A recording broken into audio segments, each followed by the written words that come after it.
തോന്നുന്നില്ലെങ്കിൽ അത്ര ഹൃദയബന്ധം അവർക്ക് പറയൂ ഇല്ല എന്നർത്ഥം. മനസ്സിലായില്ലേ?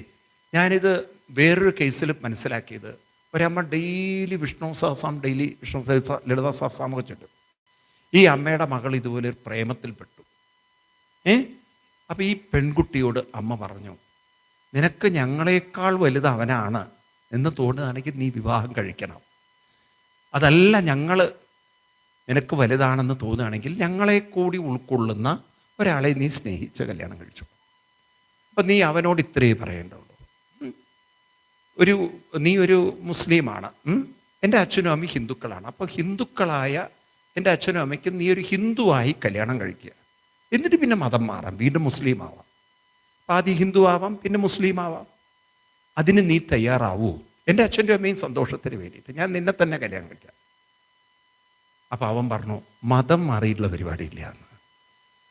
അപ്പം ഇവള് ചോദിച്ചു, അപ്പം നിനക്ക് എന്നേക്കാളും എൻ്റെ വീട്ടുകാരെ വിട്ടോളൂ, നിനക്ക് മതമാണ് വലുതെങ്കിൽ നാളെ നീ മതത്തിൻ്റെ പേരിൽ എന്നെ ഉപേക്ഷിക്കില്ലേ? ഞാൻ നിന്നെ എന്തിനു സ്നേഹിക്കണം? ആ കുട്ടി അപ്പം മുറിച്ചു കളഞ്ഞ ബന്ധം, മേലാൽ എന്നെ വിളിച്ചു പോരുതെന്ന്.